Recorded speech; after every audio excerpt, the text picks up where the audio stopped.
किसान सम्मान निधि योजना के लिए सीधे अप्लाई नहीं करना पड़ता है। अगर आप इसके लिए पात्र हैं, तो राज्य सरकार के रिकॉर्ड्स के आधार पर आपका नाम योजना में शामिल कर लिया जाएगा। आपको अपने नजदीकी कृषि विभाग या पंचायत कार्यालय से संपर्क करके पूछताछ करनी चाहिए कि आपका नाम योजना में है। पीएम किसान योजना का फायदा उन किसान परिवारों को मिलेगा जिनके पास 2 हेक्टेयर तक खेती योग्य जमीन है।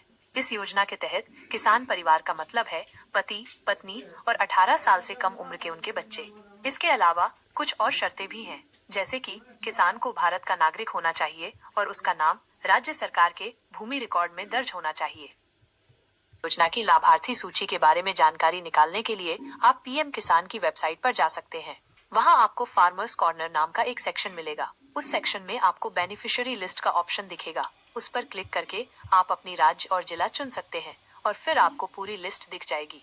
अगर आपको किसी और तरह की मदद चाहिए तो आप अपने नजदीकी कृषि विभाग या पंचायत कार्यालय से भी संपर्क। आपका नाम पीएम किसान योजना की लिस्ट में नहीं है तो आपको कुछ चीजें करनी पड़ सकती हैं। सबसे पहले आपको अपने नजदीकी कृषि विभाग या पंचायत कार्यालय से संपर्क करना चाहिए। वहां जाकर आपको पूछना चाहिए कि आप इस योजना के लिए पात्र हैं या नहीं। अगर आप पात्र हैं तो आपको बताएंगे कि आपका नाम लिस्ट में क्यों नहीं है और क्या प्रक्रिया है इसे ठीक कराने की। अगर आपको लगता है कि कोई गलती हुई है तो आप पीएम किसान की वेबसाइट पर भी जाकर हेल्पलाइन नंबर पर संपर्क कर सकते हैं।